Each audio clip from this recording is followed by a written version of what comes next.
Christians believe that there are demonic forces that aim to cause destruction and suffering on the planet, and it's been going on for centuries. Often people ask the question, how can I tell if the source of a problem I'm facing is demonic? Hey guys, welcome back to another FTD Facts episode. I'm Leroy Kenton, and for this episode, I'm going to be looking at 10 signs that can tell you if you're demon possessed or there's some demonic activity in your life according to Christianity. So let's jump into this one. And number 10, paranormal activities. This is probably the simplest one to look for. A sign that you can know if there is demonic activity going on is if you notice anything going on. You know, the book of Mark actually serves as an illustration for this in the Bible, and there's a passage that goes as follows. Because he had frequently been chained and shackled, he also managed to break the shackles into pieces and pull the chains apart. No one was able to control him. He was constantly sobbing and stabbing himself with stones in the mountains and the tombs, day and night. And that's taken from Mark chapter 5 verses 4 to 5. So this person here, he showed a strange supernatural strength, as well as he was very good at dismantling any sort of restraints. He lived among tombs, he howled at night, and he hurt people. And these are pretty unusual activities.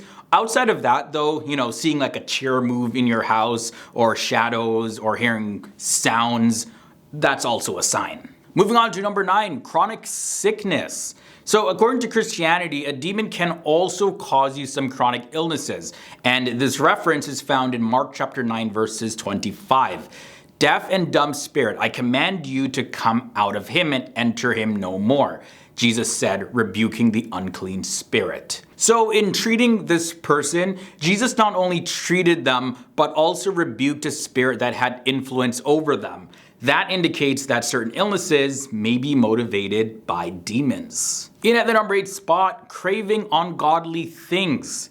A demon may manifest itself as an intense, uncontrollable craving for things that are unclean and ungodly. And understanding the difference between what can result from a demon's influence and what can just simply be a weakness of the flesh is very, very, very crucial. It is believed that demons depend on your body to provide them with food that they need, so to speak, which comes in the form of an individual giving into ungodly cravings like excessive alcohol and drug use. This fuels the demon and it wants more. At number 7, depression and heaviness and fear is also a big sign. As per the Bible, God has not given us a spirit of fear, but one that is full of power, love, and of a sound mind instead. And that's taken from 2 Timothy 1 verses 7.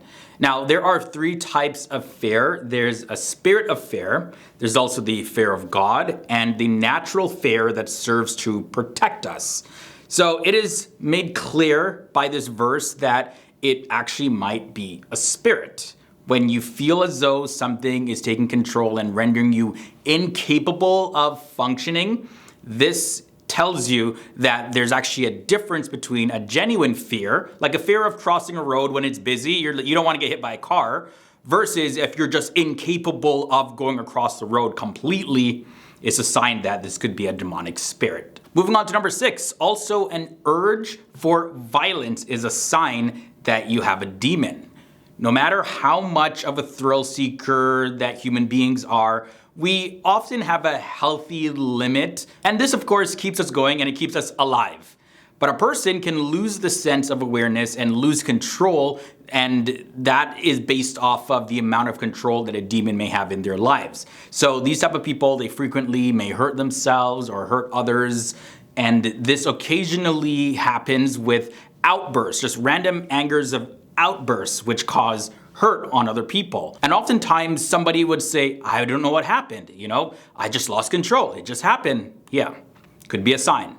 One passage in the Bible says the following, and it happened on the next day that the distressing spirit from God came onto Saul, and he prophesied inside the house. So David played music with his hand as at other times, but there was a spear in Saul's hand, and Saul cast the spear, for he said, I will pin David to the wall. but David escaped his presence twice. And that's found in 1 Samuel chapter 18 verses 10 to 11.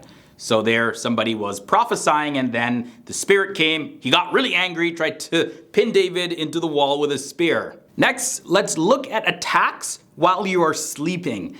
It may be a sign that you have a demon if you frequently have nightmares or dreams of being intimate with other people, as well as visions of spiders even, or if your life is being taken in your dream, or if you're being chased and followed. It's also a sign if you start seeing people that have passed away. Incubus and succubus are demons who assume the form of a man or a woman and engage in intimate activity with somebody during sleep. So if this is happening frequently, it could be a sign that it's demons. Number 4, intrusive thoughts and voices. According to Christianity, Satan has the power to instill ideas in people's minds. These can include intrusive, compulsive thoughts of self-harm, perversion, or blasphemy, as well as persistent voices in your head. Sometimes even audible voices. Now, the Bible story of a man who resided in the tomb serves as an illustration of this. The passage goes as follows. They were terrified when they arrived at Jesus' location and saw the man who had been possessed by the legion of demons sitting there, dressed and in his right mind. And that reference is in Mark chapter 5, verses 15. So it said that his mind was restored. He was in his right mind. He was delivered. So take some time to notice your thoughts. Next up, number 3, the dislike for deliverance ministry. According to Mark chapter 1 verses 23 to 24, it says, "Just then a man in their synagogue who was possessed by an impure spirit cried out, 'What do you want with us, Jesus of Nazareth? Have you come to destroy us? I know who you are, the Holy One of God.'" When someone suddenly starts to feel hostile towards deliverance ministers, a demon may be at work in their lives. And frequently, one might notice certain things happening during a deliverance, like the person yelling, I hate you. But after the deliverance, well, they show a lot of love and gratitude for the ministry. So this is definitely an indication that a demon is controlling the person. And number 2, this sign that you have a demon is restlessness in spiritual places. So everybody definitely gets tired occasionally when it comes to church services or even during prayer.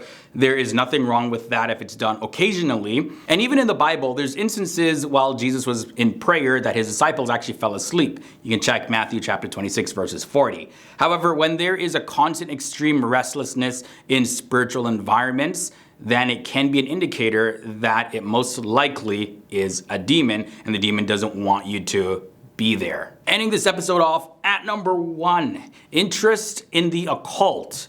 Now, there's a passage in the book of Acts chapter 16 verse 16 that says, "A female slave who had a spirit by which she could foretell the future met us. She was a fortune teller and brought in a lot of cash for her owners." So even if a person claims to be a Christian, they could have a demon if they engage in tarot card readings, idol worship, using Ouija boards, as well as reading horoscopes, and even engaging in talking to spirits of those who passed away, or any other occult activity. Taking part in such activities is an indication that you have opened the door for demons to enter your life. And on that note, we conclude this episode looking at 10 signs that you have a demon according to Christianity. Now, definitely let me know down below in the comment section. Do you believe in demons? Are you somebody that believes in demonic spirits? And if so, have you ever noticed any of these signs? Even if you don't believe in demons, have you noticed these signs? I'm curious to know your experiences. Sound off down below in the comment section. Thanks for hanging out with me in this episode. Don't forget to leave a big thumbs up before you head on out. And I'll catch you guys in the next episode.